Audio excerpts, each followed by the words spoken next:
সাইক্লো-18 carbon এর অ্যালোট্রোপের মধ্যে কতগুলো ট্রিপল বন্ড আছে, এটা হলো কোশ্চেন।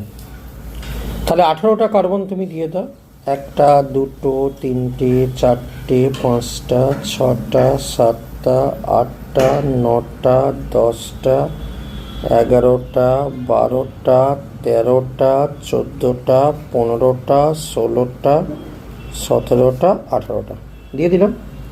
এবার তুমি কি করবে, এবার এইগুলোর মধ্যে একটা সিঙ্গেল একটা triple, single triple, single triple, single triple, single triple, single triple, single triple, single triple, single triple bond দিয়ে দিলে। তুমি একটু খেয়াল করে দেখো টোটাল কতগুলো ট্রিপল বন্ড পাচ্ছ। আমাকে কোশ্চেনে দিয়েছে 1 2 3 4 5 6 7 8 9।